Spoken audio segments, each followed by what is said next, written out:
Boa noite, sejam todos bem-vindos à Cabala da Educação. Quando se fala educação, muita gente se confunde com estudar, ensinar, transmitir. Mas se existe uma palavra específica para educação, significa que educar não é a mesma coisa que ensinar. Por exemplo, eu posso saber dar muito bem uma aula, mas eu não sou bom educador. Pode ser que alguém é um bom educador, mas ele não sabe falar bem. Então vamos tentar entender hoje qual é a essência da educação. Tanto se discute hoje nos países, todo país praticamente tem um Ministério da Educação, tanta verba dos nossos impostos são levadas para a educação, mas o que realmente é educar alguém?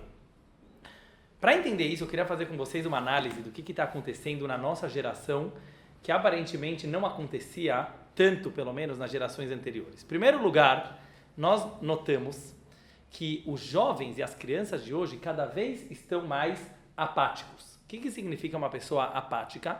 Uma pessoa indiferente a tudo e a todos.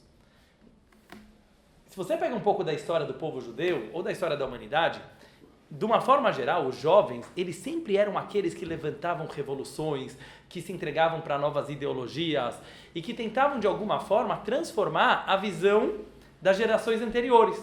De repente, estamos em uma geração que, aparentemente, os jovens, eles não se apegam e não se entregam muito a nenhum tipo de ideologia de uma forma assim tão intensa. Isso não acontece só no macrocosmo, mas também na vida particular de cada um.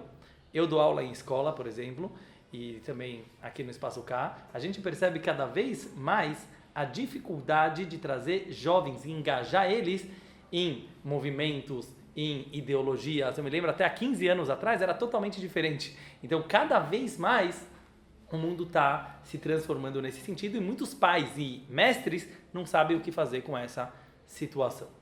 Outros fenômenos que a gente pode examinar, que também estão acontecendo mais na nossa geração, o Pondé gosta de chamar essa geração a era do ressentimento. O que significa? As pessoas hoje são muito ressentidas, quer dizer assim, qualquer coisa que alguém te fala, qualquer coisa que alguém discute com você, ou às vezes até a própria vida, a pessoa já se sente vítima da situação. E isso leva a ele a ter um comportamento completamente vingativo e raivoso. Hoje tem pessoas que têm comportamentos super autodestrutivos, que faz mal para ele mesmo. Ah, por que você está fazendo isso? Ah, só para me vingar daquele. Só para ir contra a sociedade. Mas para ir contra a sociedade você se auto-prejudica. Então por que existem tantos comportamentos autodestrutivos com esse sentimento de ressentidos? E mais uma coisa que a gente analisa muito na nossa geração, mais do que no passado, apesar que no passado também existia isso, são os vícios. Hoje os cientistas, estudando o comportamento das pessoas, cada vez mais chegam na conclusão, existem vários hábitos que, repetidos várias vezes, eles acabam virando um vício. Então, até mesmo coisas saudáveis podem virar um vício, como, por exemplo, viciados em academia. Tem pessoas que são viciadas em academia, aquilo chega a fazer mal para a cabeça dele e para o corpo dele. Existem tiques e toques e obsessões que cada um tem os seus, e hoje se estuda que é praticamente, não vou falar que é impossível, mas é muito difícil alguém que não tenha lá o seu vício. Talvez o mais famoso de todos seja o vício na internet, na tecnologia, o vício no celular, que hoje realmente se estuda, que não é só uma maneira de falar, estou viciado no meu celular. As pessoas não, como eu falo isso aqui, quer dizer, psicologicamente não conseguem mais viver sem aquele aparelhinho.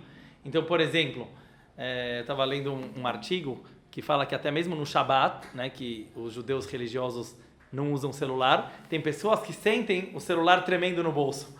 Para mim próprio já aconteceu. Porque você está tão acostumado que você acha que está tremendo. Até uma sensação física.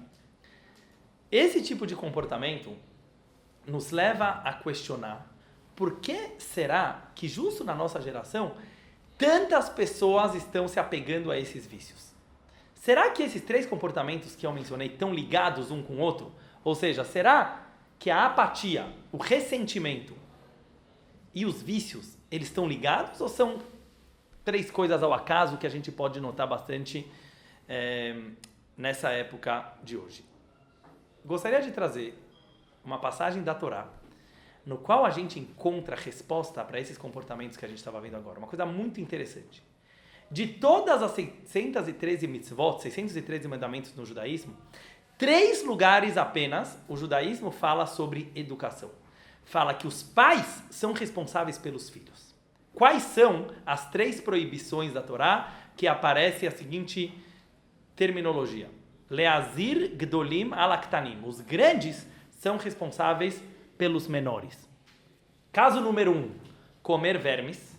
A Torá proíbe comer vermes. Eu sei que lá no Oriente, certo, na Ásia, existem alguns países no qual isso é mais habitual, comer barata, comer mosquito, comer cobra, comer sapo e etc. Mas nos países ocidentais isso aqui não é muito comum.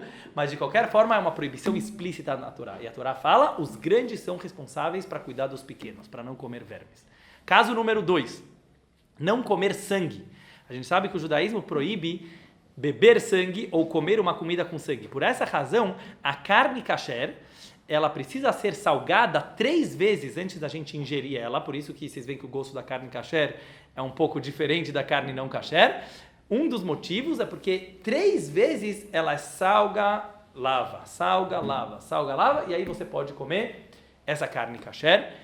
De novo a Torá fala, sangue é uma coisa muito grave, cuida dos seus filhos para eles não beberem sangue, não ser vampiros. E terceiro caso, que a Torá menciona a educação, impureza de mortos. Nós sabemos que pelo judaísmo, alguém que toca num morto, tem contato com um morto, por exemplo, carregando um caixão ou estando na mesma casa do que o morto, ele pega uma impureza chamada tumat met, impureza do morto. Um kohen, por exemplo, que é um sacerdote do povo de Israel, ele nunca pode se impurificar para um morto. Mesmo uma pessoa comum, se ele queria entrar no templo sagrado, ele não podia estar com essa impureza de morto.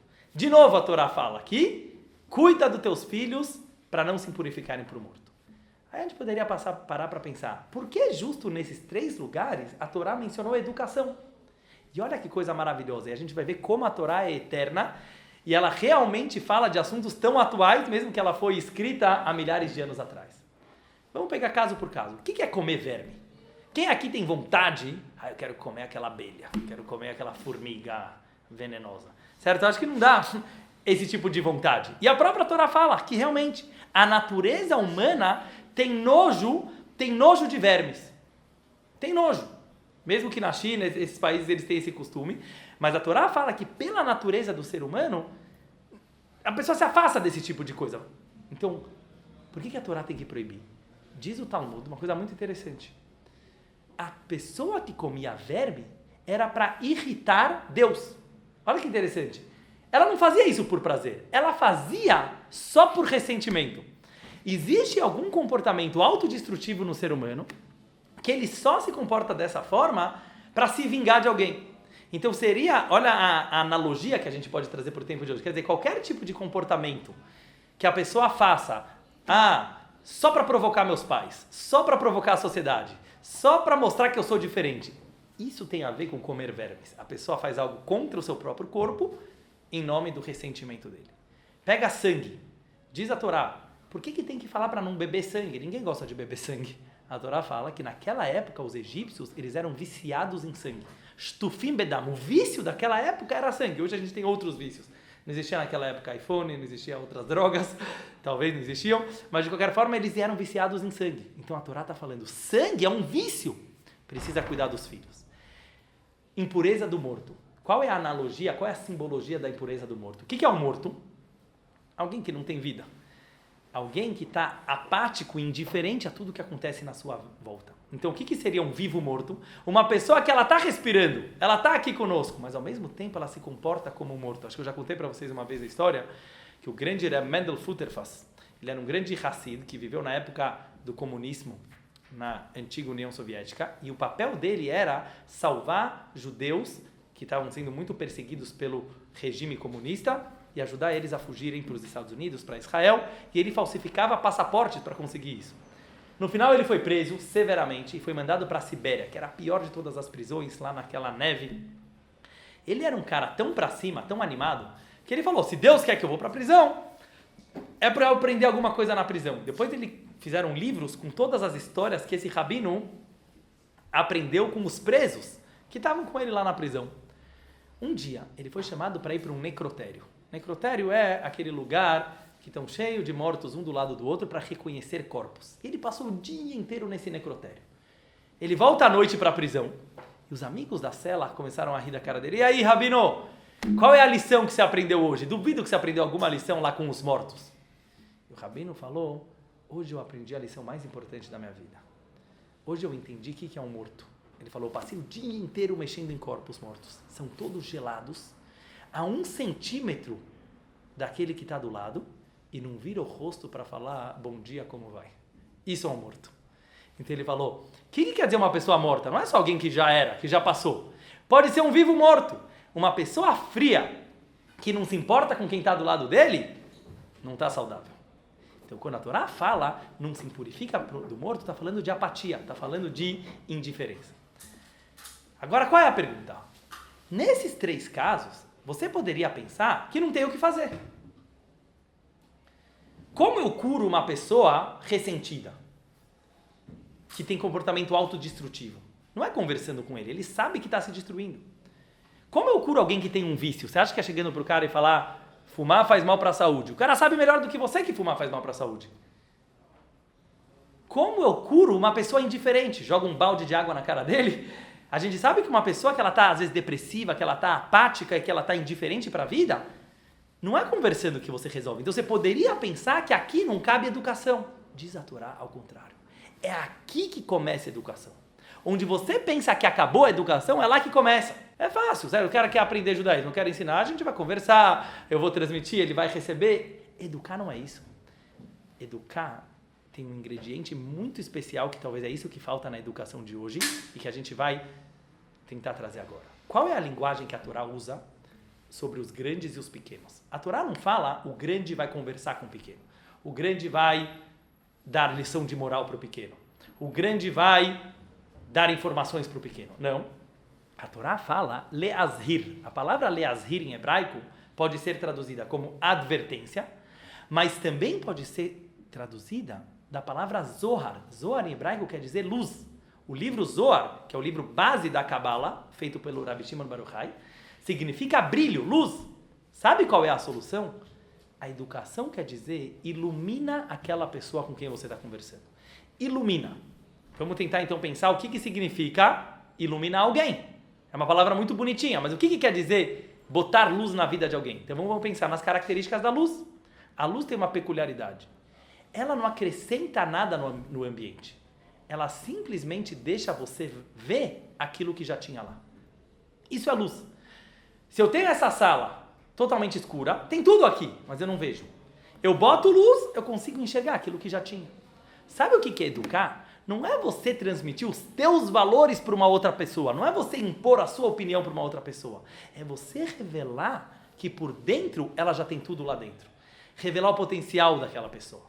Eu costumo falar que qual é a diferença entre ensinar e educar? Ensinar é falar para. Educar é falar com. Se você fala para a Fernanda, se você fala para a Ilana, se você fala para o Fabinho, eu estou querendo impor minha posição sobre você. Se eu falo com você, é muito diferente. Eu não estou querendo impor alguma coisa. Eu estou me igualando com você e eu estou fazendo uma troca. Eu estou ensinando, mas eu também estou aprendendo. Isso é muito bem expresso nas palavras do Tanakh, do rei Salomão, que o Ramban, o Nachmanides, ele escreveu uma carta para o seu aluno, começando com esse seguinte versículo, que eu quero trazer para vocês. Shema beni musar avicha, ve'al titosh torat imecha. Escute, meu filho, a ética do teu pai, e não abandone a Torá da sua mãe. Porque em relação ao pai está escrito escute, e sobre a mãe está escrito não abandone. Sobre o pai está escrito ética, e sobre a mãe está escrito Torá. Explica a Hassidut uma coisa fantástica. Tem duas formas de ensinar e de educar. Tem aquele que vira para o outro e fala, me escuta, você precisa ouvir o que eu tenho para te falar. O cara já não quer te escutar. Por que a tua opinião é melhor que a minha? Por que a tua experiência é melhor do que a minha? Então quando você chega para alguém, Shema Beni, me escuta, ele não vai escutar direito. Por isso lá está escrito Mussar, isso é ética. Está todo mundo cansado de lições de ética e moral. Ninguém quer ouvir lição de moral. A mãe, a mulher, ela tem um dom especial, que muitos homens também têm que aprender esse dom, que não é você virar e falar na marra, você vai ser educado na força. Altitosh, você não precisa aprender nada de novo. Não abandona a Torá da tua mãe, quer dizer, você já tem tudo lá dentro. É só você não abandonar os teus valores que já nasceram junto com você. O Talmud diz que quando nós estamos na barriga da mamãe, vem um anjinho e estuda conosco toda a Torá. Todo bebê aprende todo o judaísmo, toda a Torá. Antes de nascer, o anjo vem dar um peteleco aqui em cima da nossa boca, entre o nariz e a boca, por isso a gente tem uma marquinha, e a pessoa esquece toda a Torá. Alguns já devem ter ouvido essa história. A pergunta é, pra quê? Pra que eu estudei toda a Torá na barriga da mãe, se é pra depois eu esquecer tudo? Era melhor não ter estudado. Explica a Hassidut. Não, você não entendeu. Não é que você esqueceu completamente. Sabe igual você aprendeu uma música quando você era pequeno, depois você ficou muitos anos sem ouvir. Na hora que você escuta aquela música de novo, você fala, aquela música que minha mãe me cantava. Quando um judeu estuda a Torá no futuro, depois de ter saído da barriga da mãe, ele não está aprendendo uma coisa nova. Ele está lembrando aquilo que ele já aprendeu na barriga da mãe. Ou seja, a sensação que você tem que sair quando você sai de uma aula de judaísmo, de Torá e de valores, não é uau, preciso mudar completamente a minha visão. Não é essa a sensação. Deveria ser uma sensação, isso que no fundo eu sempre acreditei. Isso é um sinal que foi uma aula boa. Por isso tem um outro versículo do rei Salomão que fala uma coisa muito interessante também. Talvez é uma das únicas vezes que a gente acha a palavra educação na Torá. Hanor, que vem de Hinur. Hanor lanar al pidarko, gam ki yazkin lo yasur mimena. Traduzindo. Eduque um jovem em seu caminho, até mesmo quando envelhecer, ele não abandonará esse caminho. Perguntam uns sábios, por que quer dizer educa ele em seu caminho, no caminho dele? Deveria falar, eduque o jovem no caminho de Deus, no caminho da Torá. Não. Cada indivíduo tem o seu caminho individual, o seu caminho particular, especial. Não adianta você querer igualar todas as crianças de uma classe, de uma sala de aula. Você querer igualar todos os teus filhos. Você querer falar, eu quero que o meu filho seja igual a mim. Não, o teu filho não é igual a você, ele não nasceu para ser igual a você. Então, qual é o máximo que a gente pode fazer por um outro ser humano? Iluminar ele. Ajudar ele a esclarecer a situação dele e ver o que ele quer para a vida dele. Isso que é fantástico da linguagem da Torá, Leazhir Gdolim Alaktanim, Zohar, brilha. Esteja do lado da outra pessoa para iluminar qual é o caminho dele, não qual é o caminho que você gostaria para ele. Quando a gente tem essa visão de vida, a gente consegue combater o mal da nossa geração, que é a apatia. Eu vou explicar por quê. Esses três comportamentos que a gente mencionou antes, o ressentimento, os vícios e a apatia, por que eles estão muito ligados e por que eles aparecem mais na nossa geração? Indo direto ao ponto. O que aconteceu hoje que não existia antigamente? Cada vez mais o nosso mundo está passando por uma transformação. Mas se a gente pudesse dizer em uma palavra, toda a mudança é automatização. Tudo está ficando automático. Eu estava lendo um artigo muito interessante que falava o seguinte. Antigamente uma pessoa tinha o cavalo dele. Ele montava cavalo. Então ele puxava o cavalo para a direita, puxava o cavalo para a esquerda. Às vezes o cavalo ia, às vezes ele não ia. Às vezes empacava, às vezes empinava, às vezes dava coice. As pessoas estavam acostumadas com isso, com frustrações, com decepções. Nem sempre dava certo. Cada vez mais as coisas estão sob controle. Cada vez mais o ser humano está tendo domínio da sua própria vida. O que isso leva? Leva a gente não saber mais lidar com nenhum tipo de frustração, com nenhum tipo de decepção. Então cada vez mais as pessoas estão virando automáticas e estão tendo certeza que tudo tem que dar certo. Se não deu certo, o céu caiu, precisa desistir. Então, olha que interessante, como um comportamento leva a automatização, ela leva automaticamente a um fenômeno que a gente também acompanha hoje em dia, que é tem uma palavra que se usa para isso, todo mundo quer, é o imediatismo. Todo mundo quer na hora. Antigamente a internet podia demorar um pouco para abrir, certo? Hoje em dia você clica na foto, não está abrindo, você já fica desesperado. As pessoas perderam a paciência. Hoje as crianças já nascem sem paciência. Pergunta para os pais que estão educando. Não existe essa palavra mais. Mas o que isso leva? A uma apatia.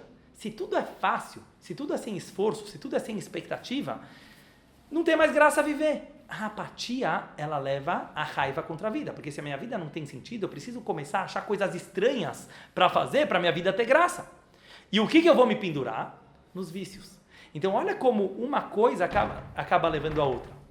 Tem gente que levanta a bandeira contra os vícios. Eles acham que como você vai combater isso, vamos fazer uma campanha contra viciados, contra drogas, contra vícios. Muito bom, mas será que isso é a solução? Se as pessoas estão procurando vícios, é porque elas estão com um vazio interior.